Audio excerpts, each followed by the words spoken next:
লাগে ভালো দেখতে নাই কিছু বন্যা রেখে গেছে লাগে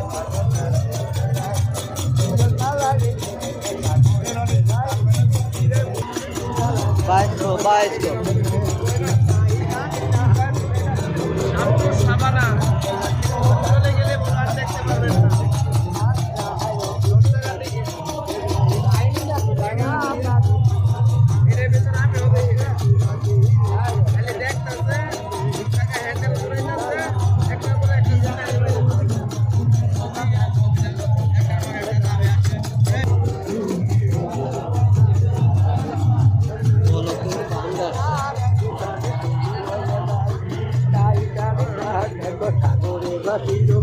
আগে লাগছে মজা ঘুরে